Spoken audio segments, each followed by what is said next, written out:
Bien, bonsoir à tous. Merci pour votre invitation. Je suis ravi d'être à Lyon pour discuter avec des jeunes gens qui s'intéressent à l'art et à la science. L'art, c'est l'art, la science, c'est la science, mais une fois qu'on les a bien séparés, un dialogue est possible. La soirée risque d'être intéressante parce que le message que je m'apprêtais à dire, à délivrer, est exactement le contraire de celui que vous avez énoncé à l'instant, à savoir que les images de science sont trompeuses par leur éloquence, c'est-à-dire qu'elles imposent un sens immédiat qui, en général, contredit ce qu'elles montrent vraiment scientifiquement. Or, vous nous montrez, vous, qu'en fait, elles n'ont pas de sens, ou plutôt elles ont une multiplicité de sens qui les rendent ambiguës. Ouais. On va essayer de voir si un sens est... Et donc moi, je commencerai par rappeler que quand on s'intéresse à l'infiniment petit, c'est-à-dire quand on fait de la physique des particules, en général, on se présente comme un héritier des atomistes grecs, Leucippe, Démocrite, et en réalité, on invoque cette tradition pour justifier une pratique qui s'en détourne. C'est-à-dire que les atomes qu'on a découverts en physique au début du XXe siècle, après les travaux d'Einstein en 1905, la preuve que les calculs d'Einstein sur le mouvement brownien étaient justes en 1906 par Jean Perrin, on fait croire pendant très peu de temps que l'atome que les physiciens venaient de découvrir ressemblait à l'atome que les Grecs avaient pensé. C'est-à-dire une particule insécable, immortelle, ayant une trajectoire bien définie. Et assez rapidement, on s'est rendu compte que l'atome qu'on a découvert n'a aucune des propriétés que les Grecs avaient imaginées.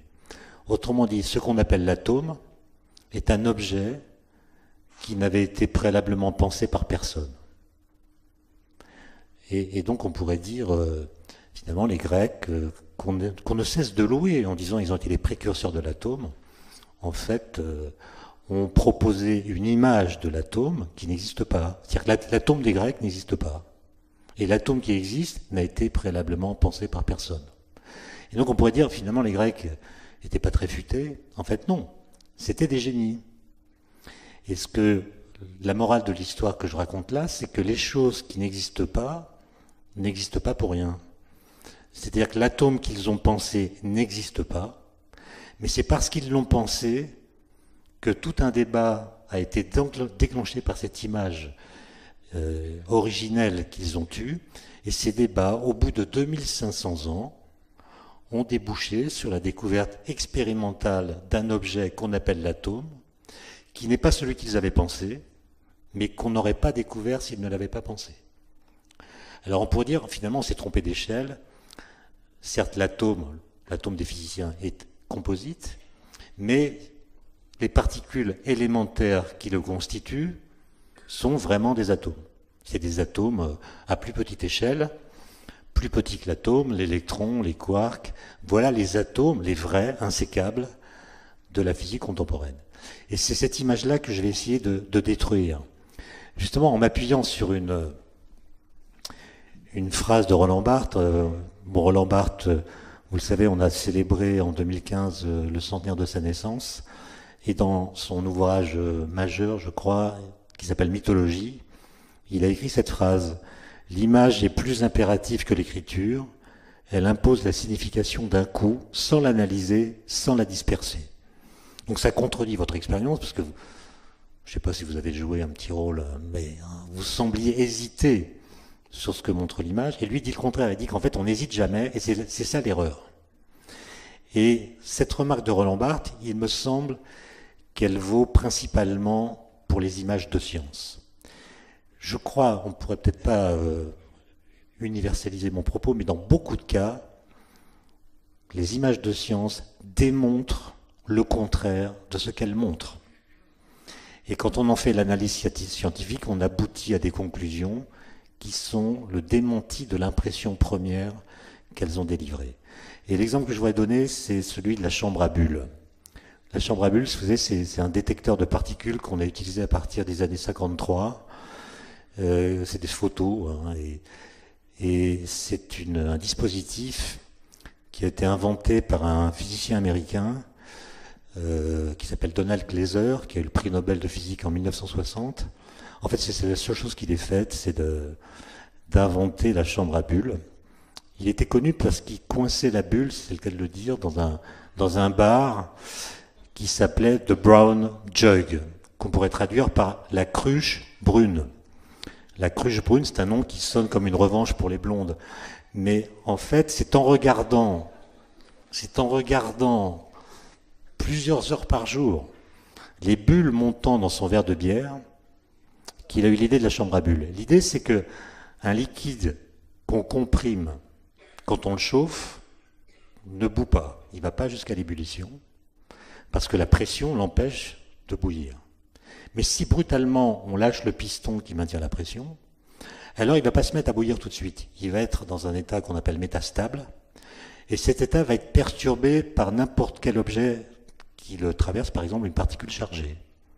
Et les particules chargées traversant la chambre à bulles remplie de ce liquide vont laisser une trace, comme celle que vous voyez ici. Et dans les années 50-60, c'est un détecteur qui a permis de faire beaucoup de découvertes. Et il y a eu, par exemple, on a découvert les courants neutres, ce qu'on appelle le Z0, la particule qui médiatise l'interaction nucléaire faible, a été découverte grâce à une chambre à bulles, grâce à un cliché de chambre à bulles, une photo qu'on a prise des traces qui sont faites des bulles qui sont créées par le passage de la particule au sein du liquide. Et donc on pourrait dire dans un premier temps que les physiciens ont réussi à transformer le spectacle d'un verre de bière en bouteille de champagne. Ce qui est déjà une transmutation intéressante. Mais là où les choses deviennent vraiment intéressantes, c'est que quand on voit ces clichés, évidemment on les interprète en disant finalement les particules sont des corpuscules. C'est-à-dire ce sont des petits grains de matière, des points matériels qui traversent cette chambre selon des trajectoires qui sont courbées par le champ magnétique, des trajectoires curvilignes. On voit que plus la courbure de la trajectoire est grande et moins l'énergie de la particule en question est petite. Et donc on a l'impression que ce sont des corpuscules qui se sont propagés dans la chambre. Et donc on a une conception de la matière qui est celle d'objets atomiques, en apparence insécables, concentrés dans un volume extrêmement petit, qui ont des trajectoires bien définies, c'est-à-dire une position et une vitesse bien déterminées en chaque point de la trajectoire. Et c'est la conclusion à laquelle le spectacle de cette image conduit immédiatement. Sauf que ça a été démontré par des physiciens comme Heisenberg et un peu avant lui par des physiciens anglais. On ne peut comprendre la trajectoire de ces objets qu'en représentant les objets qu'il a créés par des ondes. Autrement dit, on a conclu que c'était des corpuscules, mais pour comprendre comment ces processus, c'est-à-dire le fait que les bulles qui se succèdent s'enchaînent selon une ligne en apparence bien définie, il faut représenter ces particules par des ondes.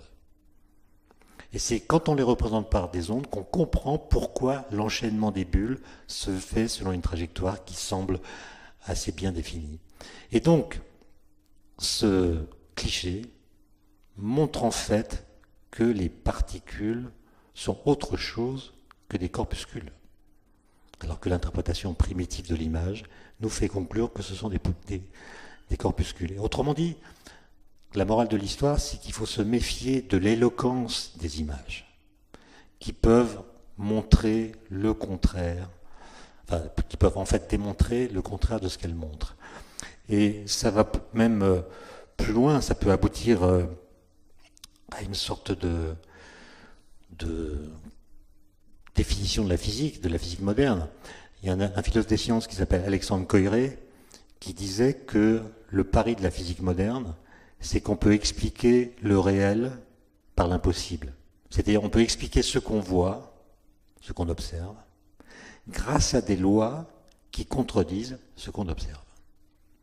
Et d'ailleurs, si vous pensez à n'importe quelle loi physique qui vous passe par la tête, vous verrez que son énoncé contredit l'observation. La première loi physique de la physique moderne, c'est celle de Galilée sur la chute des corps. Galilée dit « tous les corps tombent à la même vitesse, quelle que soit leur masse ». Qui a jamais vu cela? Du temps de Galilée, personne. On ne savait pas faire le vide, et à chaque fois qu'on faisait tomber des corps, on voyait que les corps lourds tombaient plus vite que les corps légers. Donc la loi de la chute des corps qu'on déduit d'observation nous fait dire que plus un corps est lourd et plus il tombe vite. Et Galilée, lui, se pose la question de savoir si cette loi est vraie. Elle est conforme à l'observation, mais ça ne lui suffit pas. Il se pose la question de savoir si elle est vraie. Et il démontre, sans faire d'expérience, qu'on peut démontrer que si elle était vraie, cela prouverait qu'il est impossible qu'elle soit vraie. Et donc, il prend la loi au sérieux et il dit oui, supposons que les corps lourds tombent plus vite que les corps légers. Qu'est-ce qui se passe maintenant si je relie un corps lourd à un corps léger par une ficelle? Par exemple, une boule de pétanque à une balle de tennis. Je les relie par une ficelle. L'ensemble formé par les deux est plus lourd que la boule de pétanque. Donc si ma loi est correcte, l'ensemble va tomber plus vite que la boule de pétanque. Mais en même temps, pendant la chute, la balle de tennis, qui est moins lourde, va tomber moins vite que la boule de pétanque, donc elle va tendre la corde. Et en tendant la corde, elle va faire parachute et faire en sorte que l'ensemble va tomber moins vite que la boule de pétanque. Donc ça tombe plus vite et ça tombe moins vite. Contradiction. Comment résoudre la contradiction? En disant que la boule de pétanque tombe à la même vitesse que la balle de tennis. Ce qui n'est pas ce qu'on voit. Et donc la première loi physique est une loi qui contredit l'observation. Et c'est l'idée que les lois physiques sont hors du spectacle. Hors du spectacle. Et on ne peut pas les voir directement. Pour les trouver, il faut aller les chercher. Et l'ironie de l'histoire, c'est que hors du spectacle a pour anagramme la chute des corps.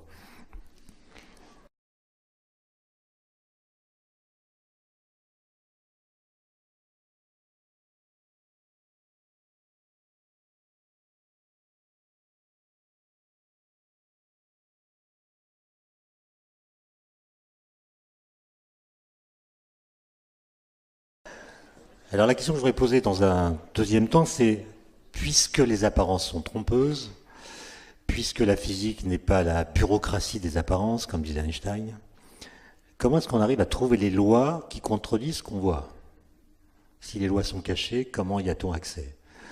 Et il y a une première méthode, qui est d'ailleurs celle qu'a utilisée Galilée dans l'exemple que j'ai donné. Ce qu'a fait Galilée, c'est le contraire d'une expérience réelle. C'est ce qu'on appelle une expérience de pensée. Une expérience de pensée, c'est je prends au sérieux une loi et je regarde ce qu'implique cette loi dans des conditions que je ne peux pas réaliser, mais que je peux imaginer. Et donc l'expérience de pensée me permet de tester la cohérence, la consistance d'une théorie pour voir si, dans certaines conditions, elle aboutit ou non à des choses qui sont raisonnables. Et Einstein a beaucoup pratiqué, après Galilée, cette méthode. Dès son plus jeune âge, d'ailleurs, vous savez qu'en 1895, quand il était parti en Italie, après avoir démissionné du lycée de Munich, dont il ne supportait pas la discipline militaire, il avait 15 ans, il a démissionné du lycée, il est devenu apatride, puisqu'il avait rendu son passeport allemand, il a rejoint ses parents qui habitaient à l'époque du côté de Milan, et pendant une année, il n'a pas été scolarisé. Il a fait beaucoup de voyages, de tourisme, etc. Mais il a écrit une lettre à l'un de ses oncles, à l'âge de 15 ans, une lettre de 5 pages, dans laquelle il explique tous les problèmes qui vont l'intéresser. Et tous ces problèmes, en fait, tournent autour de la question de la lumière et de sa propagation dans l'espace et dans le temps. Et il pose une question assez incroyable pour un jeune garçon de 15 ans.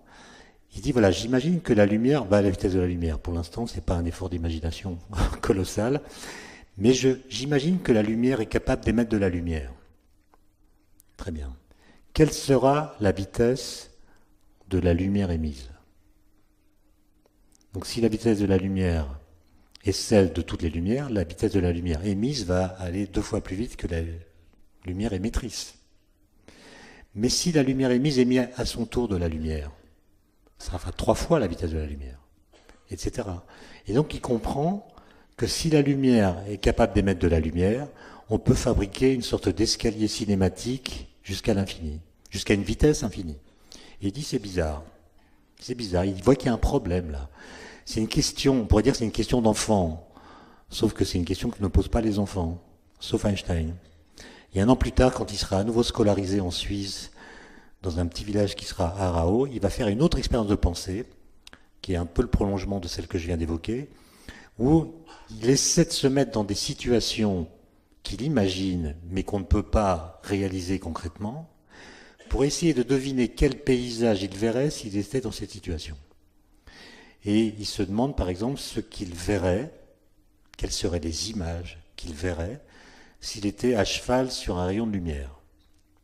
À l'époque, les physiciens étaient persuadés que la lumière, c'est des ondes électromagnétiques qui se propagent dans l'espace à la vitesse de la lumière. Mais si vous êtes à cheval sur une onde électromagnétique, vous êtes en fait dans la position d'un surfeur qui est sur la crête d'une vague. Donc le surfeur va se déplacer en même temps que la vague, de sorte que les vagues qui sont devant lui et les vagues qui sont derrière lui seront immobiles par rapport à lui. Donc quand vous faites du surf sur une vague, les autres vagues sont installées dans ce qu'on appelle une onde stationnaire. C'est-à-dire que par rapport à vous, elles sont immobiles. Et donc Einstein conclut que s'il était à cheval sur une onde électromagnétique, cette onde lui apparaîtrait comme stationnaire, c'est-à-dire immobile par rapport à lui. Or, à 16 ans, il savait déjà qu'il n'y a pas de solution stationnaire des équations de Maxwell. Autrement dit, les équations de Maxwell nous disent que la lumière est toujours en mouvement par rapport à l'observateur. Et donc il se pose la question de savoir si l'expérience qu'il a imaginée est une expérience qui a du sens ou pas, puisqu'elle le met en situation de voir des choses que la théorie ne décrit pas. Alors est-ce que c'est que la théorie est fausse, ou est-ce que c'est que la situation qu'il a imaginée est impossible? On est en 1896 lorsqu'il pose cette question, et il lui faudra 10 ans pour y répondre, en proposant une nouvelle théorie de l'espace-temps qui s'appelle la relativité restreinte, qui va publier en 1905, et qui dit qu'en fait, quelle que soit la vitesse de l'observateur, quelle que soit la vitesse de la source qui émet la lumière est égale à la vitesse de la lumière. C'est-à-dire que la vitesse de la lumière est un absolu qui ne dépend pas de la vitesse de sa source et qui ne dépend pas de la vitesse de l'observateur qui la mesure. Et donc ces expériences de pensée, en tout cas chez Einstein, quand on agit d'Einstein, c'est très fécond, ça lui a permis, sans faire d'expérience du tout, de révolutionner la physique. Et il va continuer d'ailleurs longtemps à pratiquer ce genre d'exercice. Par exemple en 1907, donc 2 ans après l'année miraculeuse de 1905, où il publie 5 articles incroyables alors qu'il n'a pas de poste à l'université, il travaille comme ingénieur à l'Office fédéral de la propriété intellectuelle, et il va... au cours d'une sieste semi-éveillée, en novembre 1907, il est toujours assis sur son tabouret au bureau des brevets, et il a ce jour-là l'idée qu'il appelle l'idée la plus heureuse de sa vie. Alors qu'est-ce qu'il dit? Il suffit de le lire, c'est dans son autobiographie, il dit « J'ai compris ce jour-là qu'une personne en chute libre ne sent pas son propre poids. » Qui est un truc que n'importe qui aurait pu voir pour le coup. Parce qu'il suffit d'avoir fait un peu de gravitation newtonienne à l'école pour savoir qu'en effet, c'est d'ailleurs ce que disait Galilée, le mouvement d'un corps dans un champ de gravitation est indépendant de sa masse. Si vous remplacez la Terre par une théière, le mouvement de la théière autour du Soleil sera le mouvement de la Terre autour du Soleil. Le mouvement d'un corps dans un champ de gravitation ne dépend pas de sa masse. Et donc ça, c'est dans les équations de Newton. Einstein n'a rien inventé. Simplement, il s'est mis en situation presque musculaire de tenter d'éprouver ce que vit quelqu'un qui tombe. Et si vous êtes en train de tomber, évidemment, c'est sous l'effet de votre poids. C'est votre poids qui est la cause de votre chute. Mais comme tous les corps tombent à la même vitesse, si pendant la chute, vous sortez votre portefeuille de votre veste, le portefeuille, par rapport à vous, ne tombe plus. Et donc, la cause de votre chute, qui est la pesanteur, vous met en situation d'apesanteur. Les objets qui tombent avec vous sont libérés de la pesanteur. Et donc Einstein se dit, c'est un truc bizarre, qui est pourtant inscrit dans les équations de Newton depuis presque 3 siècles et demi. Et lui le comprend, et il comprend qu'il y a quelque chose qui ne va pas, puisque ça sous-entend que l'effet d'une cause peut annuler la cause. La pesanteur qui vous fait tomber est annulée par le fait que vous tombez. Ça va le conduire au principe d'équivalence, qui, 8 ans plus tard, va l'amener à une nouvelle théorie de la gravitation, qui s'appelle la relativité générale, qu'il publie en 1915, et qui a été brillamment confirmé un siècle plus tard par la détection des ondes gravitationnelles. Donc vous voyez, c'est des expériences de pensée qui n'ont fait fonctionner que sa tête. Il n'y a pas eu besoin de matériel, d'expériences compliquées.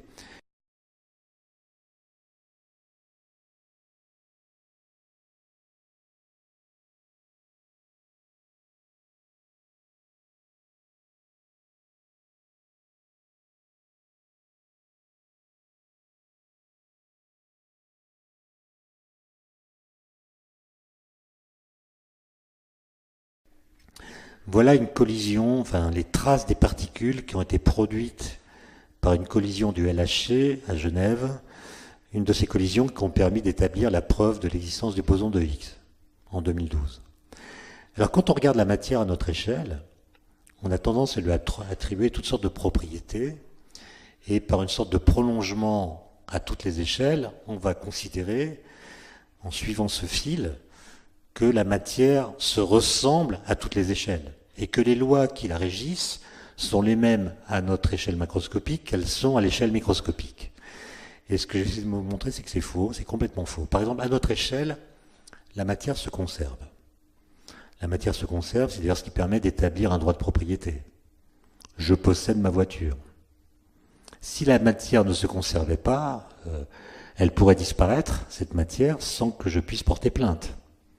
D'ailleurs, si en sortant d'ici, vous constatez que votre vélo n'est plus là, c'est soit qu'on l'a déplacé, soit qu'on vous l'a volé. Et donc, nous vivons tous avec cette idée que la matière se conserve. On peut le voir autrement d'ailleurs. Si vous cassez par exemple, une bouteille de verre, vous ramassez les morceaux et vous pouvez les recoller. Et donc, dans cette brisure de la bouteille, aucune matière n'est apparue et aucune matière n'a disparu. Et donc, la matière semble, à notre échelle, se conserver. Maintenant, je regarde ce cliché. Je ne sais pas si vous voyez le pointeur, faudrait que je le montre là.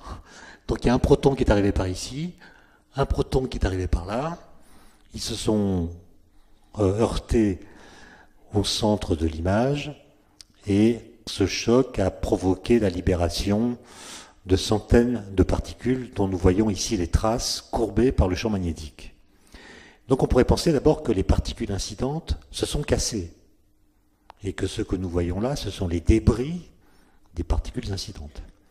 Et d'ailleurs, on a longtemps appelé ces machines, les collisionneurs de particules, on les appelait les briseurs d'atomes, comme si on brisait les atomes, avec l'idée que ce que nous voyons apparaître, ce sont des particules qui seraient les débris des particules incidentes.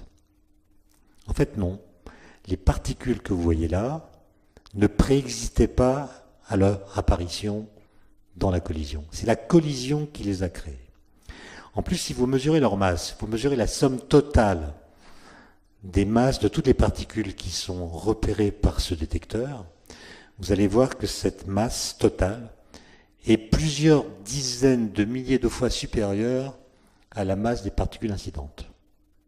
Donc si vous croyez que la matière se conserve, ou que la masse se conserve, vous avez là un exemple où, à l'arrivée, dans l'état final, il y a des dizaines de milliers de fois plus de matière qu'au départ. Autrement dit, de la matière a été créée, de la masse a été créée. Et c'est justement ce que dit la formule d'Einstein, E égale mc2, c'est-à-dire que ça c'est une opération dans laquelle l'énergie des particules incidentes, les protons, l'énergie ou si vous préférez leur vitesse, parce que l'énergie dont je parle là c'est l'énergie cinétique, donc la vitesse des protons s'est transformée en particules de matière. Et ça c'est quelque chose d'assez incroyable, c'est quelque chose qu'aucun philosophe n'avait imaginé. On est là devant une situation où une propriété d'un objet matériel, en l'occurrence sa vitesse, devient un objet matériel. C'est à peu près aussi fou que si je vous disais que la vitesse d'un taxi peut engendrer un scooter et une mobilette. D'accord ? Une propriété d'objet devient un objet. C'est ça le sens profond de la formule E égale mc2, qui a d'ailleurs beaucoup d'autres implications. Par exemple, dans la vie courante, ce qu'on appelle la masse d'un objet, c'est en fait son inertie, C'est ce que dit Newton. La masse d'un objet mesure la difficulté qu'il y a à déplacer cet objet ou à modifier son mouvement. Plus un objet est massif, plus il faut de force pour le mettre au repos quand il est en mouvement, et plus il faut de force pour le mettre en mouvement s'il est au repos. Et donc l'inertie d'un corps se mesure par sa masse. Ce que montre Einstein avec la formule E égale mc2, c'est que c'est pas vrai. L'inertie, en fait, c'est l'énergie totale de la particule, si on parle de particule, divisée par le carré de la vitesse de la lumière. Donc si vous prenez une particule qui est au repos, par rapport à vous, elle est immobile, son énergie c'est mc carré, c'est son énergie de masse, son énergie au repos. mc au carré divisé par le carré de la vitesse de la lumière, ça fait m, la masse, comme chez Newton. Par contre, si la particule est en mouvement, son énergie totale, c'est son énergie au repos, mc au carré, plus son énergie cinétique, qui n'est pas nulle puisque la particule est en mouvement. Cette énergie cinétique, je vais l'appeler T. Donc l'énergie totale, c'est mc au carré plus T. L'inertie, c'est quoi dans ce cas-là? C'est l'énergie totale divisée par c au carré. Donc c'est mc au carré plus T, le tout divisé par c au carré, ça fait m, la masse, plus T divisé par c au carré. Et donc vous voyez que l'inertie de la particule augmente avec sa vitesse. Donc plus la particule va vite, plus son inertie est grande. Comme l'inertie mesure la difficulté qu'il y a à modifier son mouvement, plus la particule va vite, et plus il est difficile de la faire aller plus vite. Et donc arrive un moment où on atteint une vitesse limite, où l'inertie de la particule est tellement élevée qu'on ne peut pas la faire aller plus vite. Et cette vitesse limite, c'est la vitesse de la lumière, que les particules ne peuvent pas dépasser. Et donc vous voyez comment le spectacle de l'infiniment petit oblige à presque démentir toutes les lois physiques qui nous viennent de l'observation de la vie quotidienne à notre échelle. On pourrait même aller plus loin, je ne sais pas si j'ai monsieur le maître du temps là. Parce que par exemple, un autre truc qui est intéressant, c'est, j'ai parlé du boson de Higgs, il a été découvert en 2012, prédit en 1964. Alors qu'est-ce qui s'est passé en 1964 ? À l'époque, on commençait à bien comprendre ce genre de phénomène-là, même si les énergies étaient plus basses, même si les théories étaient moins affûtées, mais les gens avaient compris que on peut tenter de décrire les interactions fondamentales, à l'exception des gravitations, en utilisant la mécanique quantique et ce qu'on appelle des groupes de symétrie. Et donc à chaque interaction électromagnétique ou nucléaire, on associe un groupe de symétrie, on met tout ça dans ce qu'on appelle une théorie de jauge, et si le groupe de symétrie est bien choisi, la structure de l'interaction est complètement déterminée. Autrement dit, le jeu, c'était de trouver le groupe de symétrie correspondant à chacune des trois interactions qui agissent au niveau microscopique, la force électromagnétique, la force nucléaire faible et la force nucléaire forte. Ce travail a été fait et donnait des bons résultats au sens où les théories qu'on avait construites à l'époque, ce qu'on appelle le modèle standard, permettaient de rendre compte des collisions comme celles que j'ai montrées avec le cliché des chambres à bulles. Et dès que les gens ont dit mais tiens, c'est super, on a une théorie qui marche. Elle marche au sens où elle rend compte des phénomènes observés, ce qui est le minimum et peut-être le maximum qu'on puisse demander à une théorie physique, rendre compte des résultats des expériences.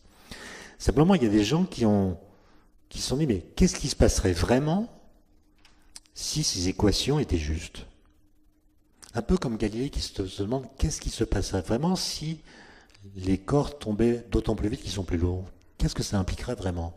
Là, ils se sont dit qu'est-ce qui se passerait si les équations du modèle standard étaient justes?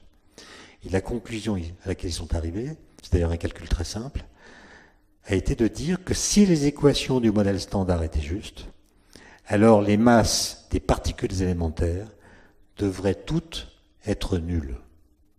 La masse de l'électron devrait être nulle. À l'époque, on n'avait pas les quarks, mais la masse des quarks devrait être nulle, la masse des neutrinos devrait être nulle. Toutes les particules élémentaires devraient avoir une masse nulle. Et donc les gens se sont dit, mais Cette conclusion est en contradiction avec l'observation, avec les mesures. Donc les équations qui aboutissent à cette conclusion fausse sont fausses. Et donc les gens commençaient à rejeter les modèles standards, à chercher d'autres façons de décrire les interactions.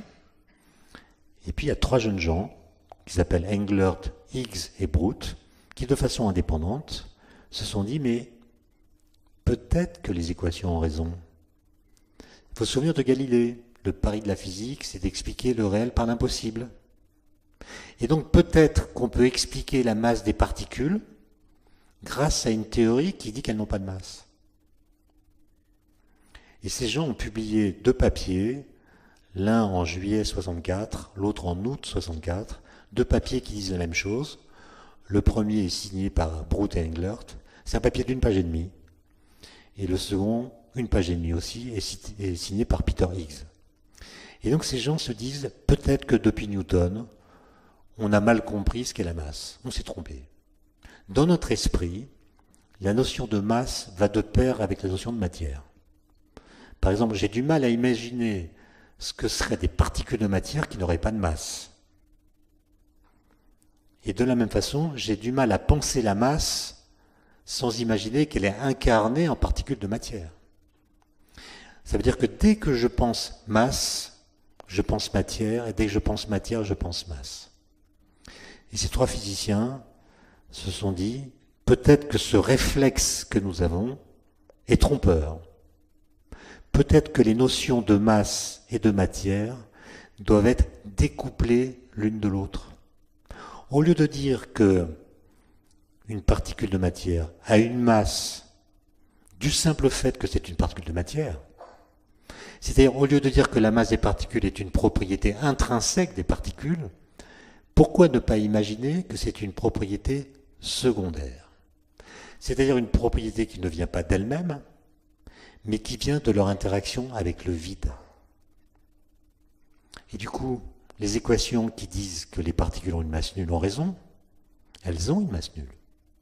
Mais quand on fait une mesure de leur masse, on trouve un résultat non nul, parce qu'en fait, elles interagissent avec le vide qui n'est pas vide, et c'est ces interactions qui leur donnent la masse apparente que nous leur trouvons.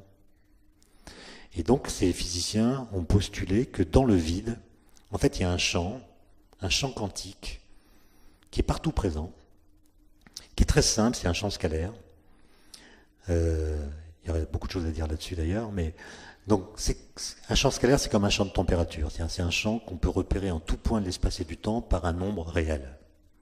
Et ce champ est partout présent, et les particules sans masse interagissent avec ce champ plus ou moins fortement. Celles qui interagissent fortement ont une masse élevée, celles qui n'interagissent pas n'ont pas de masse.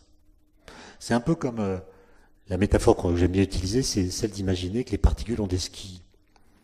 Elles ont des skis plus ou moins bien fartés.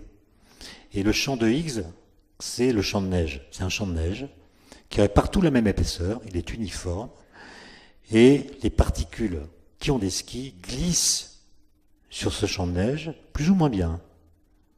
Celles qui ont des skis très bien fartés vont glisser sans frottement, et nous qui les regardons, nous dirons, tiens, elles vont à la vitesse de la lumière, et leur masse est nulle. Si elles ont des skis mal fartés, nous les verrons frotter sur le champ de neige, leur vitesse sera plus faible que la vitesse de la lumière, et nous leur attribuerons une masse d'autant plus élevée que leur vitesse sera faible. Autrement dit, l'idée de ces gens-là était de dire que la masse des particules n'est pas une propriété qui vient d'elle-même, mais est simplement une mesure de la mauvaise qualité du fartage de leur ski. Donc vous voyez, c'est un retournement complet de l'interprétation de la masse. Évidemment, à ce champ sont associées des particules qu'on appelle des quantars. Les quantars, c'est les bosons de Higgs. Et c'est ces particules qu'on a découvertes en 2012 qui montrent que l'interprétation de ces gens, 48 ans avant, était la bonne. Et donc, si on prenait au sérieux ces idées, tous les manuels scolaires qui traitent de la masse devraient être revisités, réécrits, etc. Je vous rassure, on ne le fera pas. Alors, une chose assez intéressante, et je vous laisse la parole parce que je suis trop bavard, mais D'abord, vous avez compris que le vide n'est pas vide. En général, on définit le vide comme étant ce qui reste quand on a tout enlevé. Ouais, sauf que si on enlève tout, il n'y a plus rien. Or, le vide, c'est pas le néant. Donc, le vide, c'est ce qui reste quand on a tout enlevé, sauf le vide. Donc, vous voyez qu'une définition privative du vide n'a pas de sens. Pour définir le vide, il faut d'abord définir un mobilier ontologique. C'est-à-dire, il faut d'abord définir ce que vous considérez comme réel. Donc, il faut partir d'une théorie qui vous dit il existe ceci et cela, et le vide, c'est ce qui restera quand vous aurez retiré ceci et cela. Et il se trouve que quand vous faites l'opération avec la physique quantique, ben, quand vous avez retiré les particules, il reste quand même le champ quantique associé à ces particules, ce qu'on appelle les particules virtuelles. Et en fait, quand on a fait ces collisions, on a donné de l'énergie au vide quantique qui contenait des particules n'ayant pas assez d'énergie pour exister vraiment. Elles ont absorbé l'énergie que la collision leur a donnée. Elles sont devenues réelles, alors que jusqu'alors elles étaient virtuelles. Et sont devenues les particules que vous voyez ici. Et donc le LHC, c'est simplement une machine qui sert à chauffer le vide. 3 milliards d'euros pour chauffer le vide, c'est pas comme ça qu'on la présente quand il s'agit de financer les expériences, mais en gros, c'est ça qui se passe. C'est-à-dire que on recrée dans un petit volume d'espace-temps les conditions physiques de l'univers primordial. Comme les lois physiques n'ont pas changé, si vous recréez les conditions du passé, très forte densité, très forte température, vous recréez les phénomènes du passé. Et donc en l'occurrence, on a créé un phénomène qui s'est déroulé il y a 13,7 milliards d'années. Sans témoin, alors que là, le phénomène s'est produit dans un endroit qui est entouré de détecteurs qui ont permis de détecter ces particules. Donc c'est pas un voyage dans le passé, c'est une cure de jouvence. C'est-à-dire qu'on permet à l'univers, en un petit volume de son espace-temps, de revivre des choses qu'il a connues dans un passé très lointain. En fait, il n'y a plus de bosons de Higgs, et ceux qu'on a détectés sont des bosons qu'on a sortis du vide. Alors juste l'anecdote, c'est qu'en fait, les premiers à publier, c'est les deux Belges, Brout et Englert. Peter Higgs, l'Écossais, a publié au mois d'août, un mois après, la même idée. Mais celui qui a intégré leur idée dans les équations de modèle standard, qui est un prix Nobel américain, Weinberg, il s'est trompé sur la chronologie. Donc il a cru que c'était Higgs qui avait publié en premier, et c'est pour ça que on appelle ce boson le boson de Higgs. Mais Englert et Brout n'étaient pas très contents, évidemment. Et d'ailleurs, ils n'ont jamais rencontré Higgs jusqu'à l'annonce des résultats de l'expérience en 2012. C'est là qu'ils se sont vus la première fois. Brout, malheureusement, était décédé quelques années auparavant, mais Englert et Brout s'étaient jamais vus. Et après la détection du boson de Higgs, évidemment, Brout et Higgs, savaient qu'ils auraient le prix Nobel. Donc ils sont venus faire des conférences, notamment une à Saclay, où je travaille, et François Englert militait pour que le boson de Higgs s'appelle le boson scalaire. Voilà, c'est un nom, c'est un nom commun, boson scalaire, c'est effectivement une particule qui est décrite par un champ scalaire, et donc boson scalaire. Et on lui a fait remarquer que l'anagramme de boson scalaire, c'est bière sans alcool.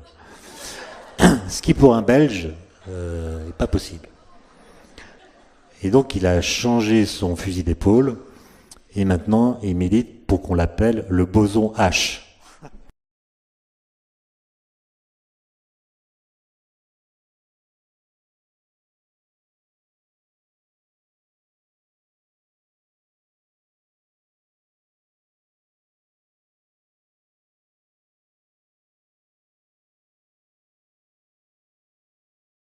Qui veut poser la première question ici au second rang?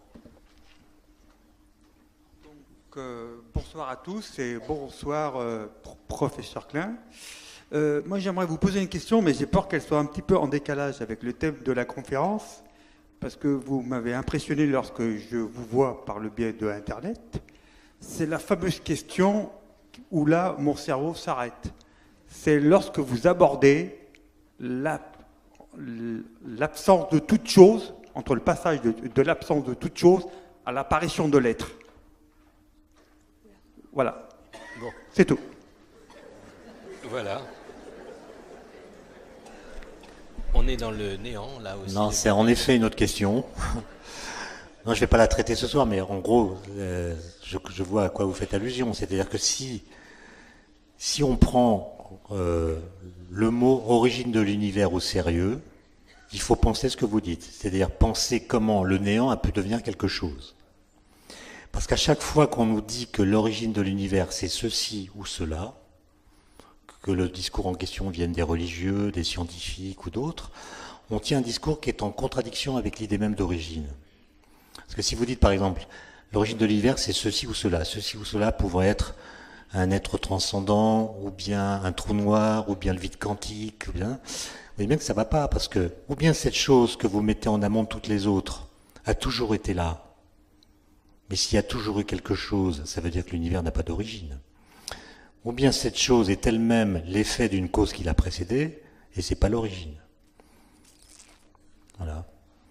Donc penser l'origine de l'univers, c'est penser comment l'absence de toute chose a pu devenir une première chose.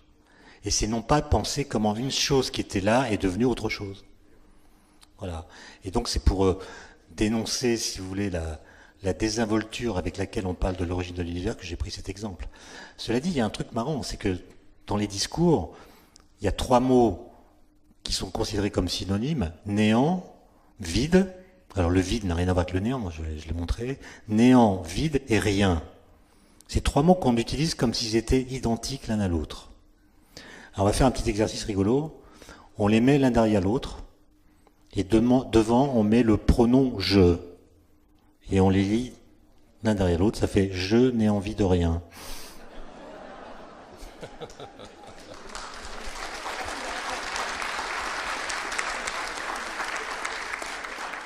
C'est une question qui nous taraude toujours. Je pensais au débat qu'il y avait à la fin du XVIIe siècle sur ce qu'on appelait l'énergie du néant, quand on s'aperçoit que quand il n'y a rien, il y a quelque chose qui va attirer le piston, etc. Et après, on s'est aperçu que on l'a nommé vide. Même avant, Torricelli parlait de vide, mais on est toujours sur cette question où on a un mal fou à s'imaginer cette absence. On est toujours en train de le définir par rapport à ce qu'il y a autour. Bergson, il disait que le néant est une idée destructrice d'elle-même. C'est-à-dire, à chaque fois qu'on pense au néant, on en fait quelque chose qui ne peut pas être, puisqu'il est quelque chose. Oui. Et donc, la seule façon de penser le néant, c'est de ne pas y penser. Parce que dès qu'on y pense, on en fait quelque chose qui ne peut pas être le néant. Alors là, ça se rapproche du goulp. Alors le goulp, je ne connais pas, ça fait 2 mots dans la soirée. Ah bah oui.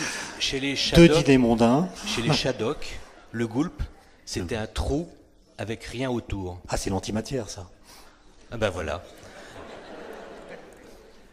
Une autre question, oui, là-bas au milieu.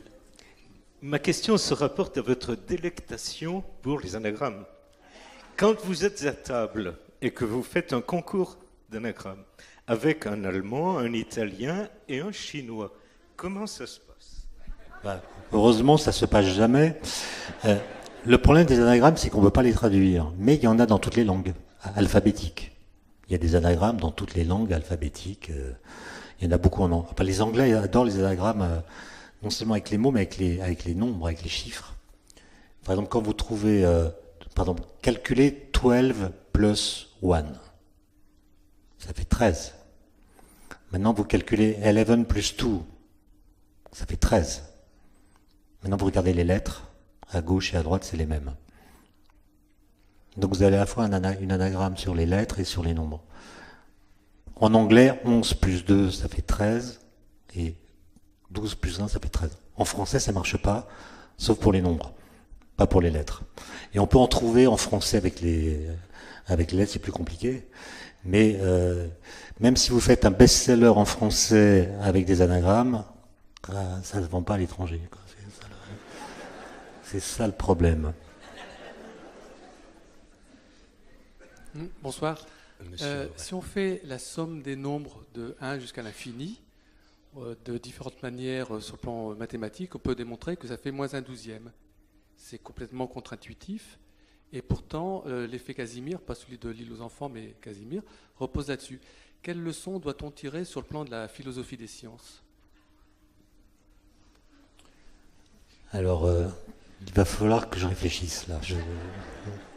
D'autant plus que je n'ai pas entendu la première moitié de la question. Mais je suis pas sûr que j'ai envie de l'entendre. En fait, Si on fait la somme des nombres entiers de 1 jusqu'à l'infini, oui. on tombe sur moins un douzième. Et l'effet c'est Casimir vous- repose dessus. Vous parlez des problèmes de renormalisation, c'est ça qui... Oui, Oui, justement, je ne sais pas si je réponds à votre question, mais la renormalisation, c'est comment fabriquer des quantités finies en soustrayant un infini à un autre infini. Je ne sais pas si c'est la réponse à la question, mais la question de l'infini en mathématiques est vertigineuse, et en physique, elle pose aussi beaucoup de problèmes, comme vous le savez, dans les relations entre la physique quantique et la relativité générale, par exemple. On tombe sur ce genre de choses, à propos de l'énergie du vide, par exemple.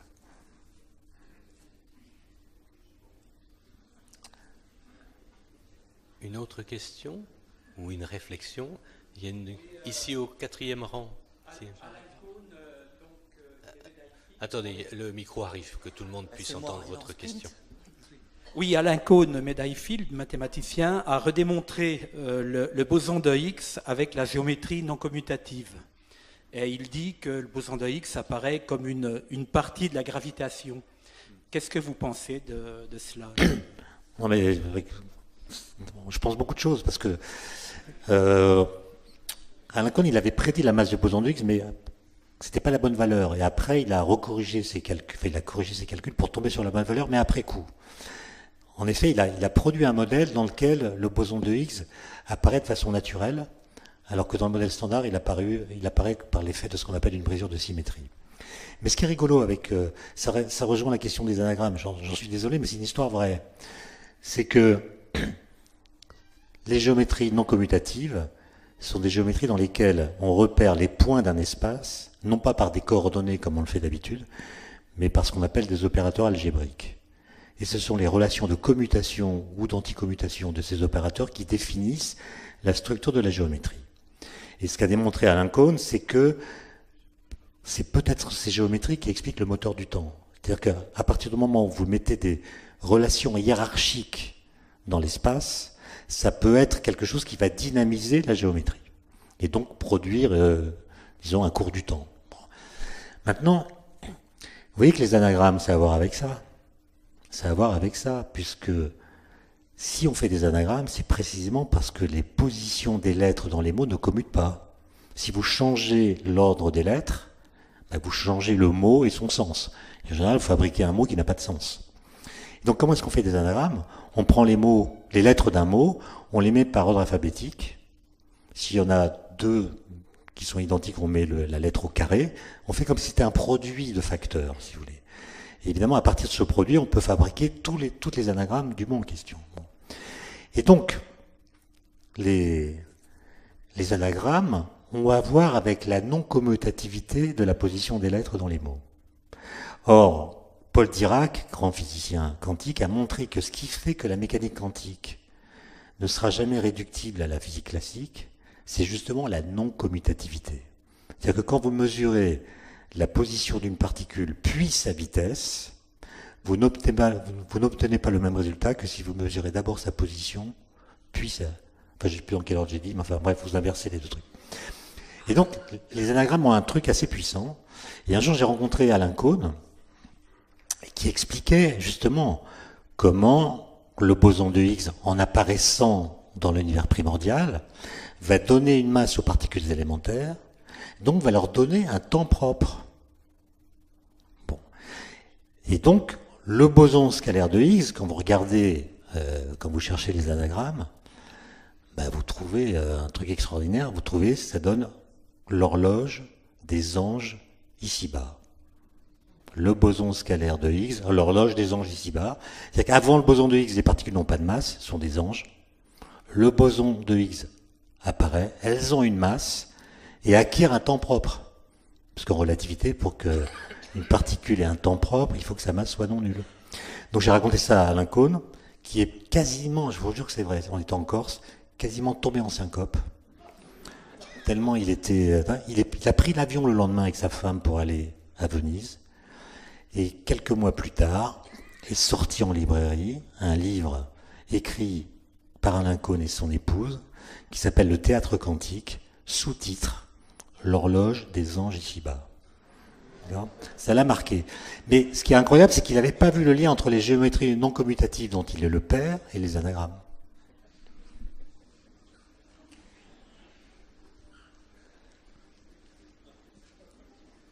Une question au milieu. Oui, j'ai une question assez basique. Qu'est-ce que la découverte d'une nouvelle particule, donc, puisqu'on est dans l'infiniment petit, change de ce qu'on connaît du monde, de ce qu'on connaît de la physique? Vous parlez de celle dont on parle dans les journaux? La particule X, je ne sais pas oui. si ça a été validé. Bon, moi je trouve que la presse là se précipite. Évidemment, ils vont vendre des journaux en annonçant de nouvelles particules jusqu'à ce que éventuellement cette découverte soit démentie. Parce que pour l'instant, on a vu deux bosses, en effet, il y a deux gros détecteurs du LHC, CMS et Atlas, qui ont vu deux bosses. Deux bosses, ça veut dire des excès d'événements par rapport à ce que prévoit le modèle standard. Et une bosse, ça peut être une fluctuation statistique. Ça peut être quelque chose qui vient de la statistique et qui ne correspond pas à un véritable signal. Pour qu'une bosse soit un signal, il faut qu'elle s'écarte du bruit de fond suffisamment fortement pour qu'on puisse dire c'est un vrai signal. Et aujourd'hui, on n'est pas capable de dire que c'est un vrai signal. Il faut attendre, il faut accumuler des données. L'accumulation des données est retardée par une fouine qui a croqué des câbles, ce qui fait que le LHC est arrêté pour 3 semaines. Mais normalement, au mois d'août, la question sera tranchée. Soit on annoncera qu'il s'agit en effet d'une nouvelle particule dont la masse est de 750 GeV et qui se désintègre en particulier en 2 photons, donc elle est neutre, ou bien on dira que c'était une fluctuation. Donc il est trop tôt pour dire qu'on a découvert une nouvelle particule. Et en tout état de cause, il se pourrait encore que ce soit une particule prédite par le modèle standard, ce qu'on appelle une résonance. Et donc avant de dire que c'est une particule qui est en rupture avec la théorie actuelle, il faut vraiment faire beaucoup d'analyses et donc attendre un peu. Mais il se peut aussi que ce soit quelque chose de nouveau, par exemple une particule de matière noire. De là à parler de tsunami intellectuel, comme je l'ai lu dans la presse, c'est prématuré. Ça me faisait penser à quelque chose, là. Cette image que l'on a vue tout à l'heure du LHC, mais la question se pose aussi à nos amis là, du labo des mesures. J'aimerais bien savoir, comme on nous montre des images qui sont à plat, et qu'en fait on a une espèce de tranche comme ça, et en plus elle est colorée, etc. Donc on a tous, nous qui n'y connaissons rien là-dedans, des images assez simplistes qui sont la base de ce qu'on cherche à nous faire comprendre. Le physicien qui baigne là-dedans depuis des lustres finalement, a-t-il lui une représentation de tout cela en 3 ou 4 ou d'autres dimensions? Comment se le représente-t-il? Comment passe-t-on de ces images-là à ce qui se représente de la vraie réalité des choses? Ça c'est une très bonne question, mais la réponse elle dépend de ce qu'on fait comme activité professionnelle dans ce genre de recherche. Par exemple, si vous posez la question à un physicien de savoir qu'est-ce que c'est qu'un électron, comment il se le représente, je ne suis pas sûr qu'on puisse trouver une réponse qui soit unanime. Pour certains, ça sera quelque chose qui fait clic dans un détecteur. Si ce sont des gens qui travaillent sur des expériences dans lesquelles on manipule les électrons un par un. D'autres vont dire, finalement, je le définis par ses caractéristiques. C'est une certaine masse avec une certaine charge électrique. Et je me le représente, parce que ça convient à beaucoup d'applications, comme une particule ponctuelle, une sorte de vecteur du courant électrique, par exemple. Et puis si on fait de la physique plus fondamentale, on va le représenter par des opérateurs dans des formalismes abstraits qui évoluent dans des espaces mathématiques qu'on a pratiquement fabriqués, qui peuvent avoir un nombre de dimensions infinies. Et je ne suis pas sûr qu'on soit capable de synthétiser toutes ces images pour en faire une seule image cohérente. Et donc, c'est des questions qu'on ne se pose jamais. C'est-à-dire, je n'ai pas vu de physicien qui se pose la question « qu'est-ce que c'est qu'un électron ?» C'est-à-dire qu'on peut le manipuler, on peut le faire jouer dans les calculs, sans avoir besoin de s'en former une image concrète. Et d'ailleurs, la physique quantique, quand on la prend au sérieux, est iconoclaste. C'est-à-dire à chaque fois que vous représentez un objet quantique, eh bien, il y a un argument quantique qui vient vous dire que votre image est fausse. Comme l'atome que vous avez représenté tout à l'heure, il est faux, on sait que c'est pas comme ça. Et du coup, la réalité quantique, c'est ce qui reste quand toutes les images par lesquelles on se tente de la saisir ont disparu. Bien, bien. Et monsieur au premier rang veut poser une question. Oui, Jean Fugin. On connaît tous le temps biologique. Qu'est-ce que c'est le temps des physiciens? Mais je croyais qu'on devait libérer à 20h le... Non, c'est ce qu'on m'avait dit, moi. 5 minutes. 5 minutes. Alors, c'est une immense question. Moi, je ne pense pas qu'il y ait un temps biologique. Voilà. Je pense qu'il y a des temporalités biologiques, c'est-à-dire qu'il y a des phénomènes biologiques qui se déroulent dans le temps, qui ont des temporalités particulières ou spécifiques. Mais si vous commencez à imaginer qu'il y a autant de temps différents qu'il y a de temporalités différentes, c'est-à-dire si vous vous autorisez à ajouter des qualificatifs au temps, en disant il y a un temps géologique, un temps biologique, un temps physique, un temps des philosophes, un temps cosmologique, etc., vous faites du temps une entité qui est impensable, puisqu'elle va se disperser dans toutes les manifestations qui lui donnent prise.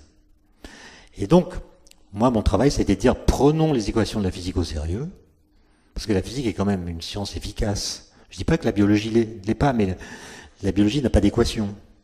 La physique, elle a permis de prédire des nouvelles particules, comme le boson de Higgs, qui a à voir avec la question du temps, comme je l'ai rappelé. Et donc je me dis, finalement, la physique, qui est capable de faire apparaître de nouveaux éléments de réalité, c'est que la physique, elle a compris quelque chose au temps. Donc, regardons ce que les équations de la physique diraient du temps si elles pouvaient parler. Et si les équations de la physique pouvaient parler, elles diraient du temps tout à fait autre chose que ce que le langage ordinaire dit du temps. Par exemple, si vous prenez le temps newtonien, c'est un temps qui ne change pas au cours du temps. Le paramètre T des équations qu'on apprend à l'école, il ne dépend pas du temps. Alors que le langage quotidien nous fait confondre le temps avec le changement. Newton vous dit non, le temps c'est le seul truc qui ne change pas dans l'univers. Le temps ne change pas au cours du temps sa façon d'être le temps. Bon, donc vous voyez que la représentation du temps dément complètement notre discours sur le temps. Simplement, est-ce que, en disant cela, on n'est pas victime d'une sorte de parti pris de Newton? Ça, c'est une question à laquelle je ne sais pas répondre, que je me suis posée il n'y a pas longtemps d'ailleurs. Comment se fait-il que Newton ait appelé temps la variable t de ses équations, qui n'a aucune des propriétés que notre langage ou notre pensée attribue au temps? Autrement dit, pourquoi a-t-il nommé temps un truc qui ne ressemble pas au temps? Et ça, c'est une question pour laquelle je n'ai pas de réponse. Parce que le temps de Newton, vous voyez, c'est un temps qui transporte avec lui les équations physiques de façon invariante. C'est juste un temps qui porte l'invariance des lois physiques au cours du temps. Il ne fait rien d'autre. C'est pas lui qui vous fait... C'est un temps qui vous fait prendre de l'âge, on est d'accord, mais c'est pas lui qui vous fait vieillir. Le temps newtonien, il fait que tous les ans vous prenez un an, mais c'est pas lui qui abîme vos cellules. Ce qui abîme vos cellules, c'est pas non plus le temps biologique, c'est des phénomènes biologiques. Et donc, on pourrait tenter de s'imaginer ce qui se serait passé si Newton, au lieu d'appeler la variable t le temps, l'avait appelé d'un autre nom, par exemple truc ou trick. Si Newton avait appelé t le truc, les physiciens feraient des colloques sur le statut de truc ou de bidule truc, parce que l'espace on l'aurait appelé bidule, et les philosophes, les psychologues et les autres feraient des colloques sur ce qu'on appelle le temps.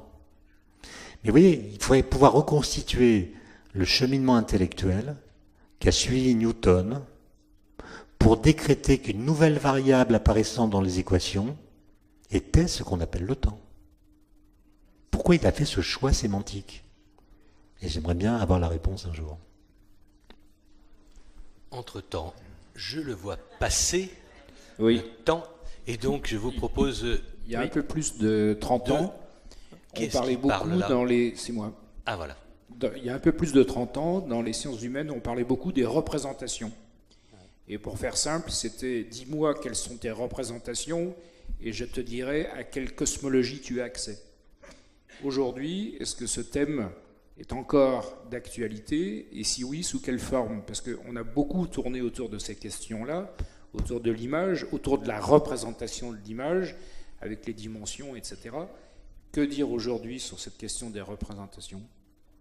Pour la cosmologie? Non, ça n'a rien à voir avec la cosmologie, c'est simplement, on a une représentation du monde qui nous entoure, on se le représente. Ça veut dire qu'en fonction de cette représentation, de ce méta-niveau auquel j'ai accès, je vais voir le monde en fonction de mes représentations. On a parlé un peu d'interculturel tout à l'heure. Si je change de culture, je vais changer mes représentations et je vais voir des choses que je ne voyais pas avant. Ça veut dire que, quelque part, ce que nous voyons aujourd'hui, ce à quoi nous avons accès, est d'abord conditionné par nos représentations. Oui, j'ai compris. Mais moi, je ne suis pas sûr qu'on soit capable de penser complètement ce que nous savons. Voilà, je ne suis pas sûr qu'on soit capable de fabriquer une représentation adéquate de ce que nous savons. Il y a au moins deux raisons. La première, c'est que la physique est schizophrène. Il y a un pilier de la physique qui est la physique quantique, qui permet de décrire 3 des 4 interactions, et pour laquelle l'espace-temps, c'est l'espace-temps de Minkowski, c'est un espace-temps qui est plat, statique, et qui est indépendant des phénomènes qui s'y déroulent.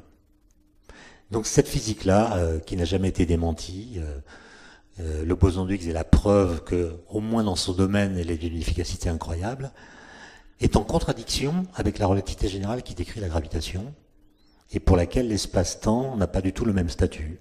Il est souple, il est déformé par ce qu'il contient, il est lui-même un objet physique. Et donc on a deux théories qui sont formellement contradictoires entre elles. En plus, la relativité générale est une théorie classique, elle décrit un monde qui est objectivement là, alors que la physique quantique fait jouer un rôle à l'opération de mesure, qui fait qu'on ne peut pas dire qu'elle décrit le monde tel qu'il est. Elle décrit plutôt notre interaction avec lui. Et donc, elle est schizophrène, et donc les représentations vont être contradictoires, il faudra choisir son camp. L'autre raison, c'est que notre intellect est capable de fonctionner même quand l'intuition est en déroute. On est capable de faire des calculs, de se représenter des choses dans des espaces abstraits, sans être capable de les relier à l'espace et aux phénomènes tels qu'ils se donnent à nous dans notre échelle. Et ça fait que la physique théorique, par exemple, est à la fois découvrante, au sens où elle nous permet d'accéder à des choses réelles que nous ne percevons pas directement, donc elle découvre des éléments de réalité, et elle est en même temps recouvrante parce que on n'arrive pas à comprendre ou à se représenter concrètement ces choses qui existent. Et donc, il faudrait faire un sondage, c'est une bonne idée, de demander aux physiciens qui fassent de la théorie des cordes ou autre chose, quelle est leur représentation du monde. Il y en a qui vous diront sans doute, tout est champ. Je ne vois que des champs MPS. D'autres diront, je vois, des objets ayant des propriétés bien définies. Mais, encore une fois, je ne suis pas sûr qu'on soit capable de penser ce que nous savons d'une façon adéquate. Par exemple, un physicien des particules, s'il prend vraiment au sérieux ses connaissances, dira que son corps est un sac qui contient des quarks et des leptons. C'est tout. Son épouse, c'est un sac qui contient des quarks et des leptons. D'accord ? Mais alors pourquoi ce sac-là, absolument identique à l'autre, est tombé amoureux de celui-là et pas de la voisine? D'accord ? C'est-à-dire comment deux sacs absolument identiques peuvent manifester à notre échelle des propriétés qui les distinguent. Et la vérité, c'est que aucun physicien ne se pense comme un sac de quarks et de leptons, bien que ce soit ce que lui disent ces équations.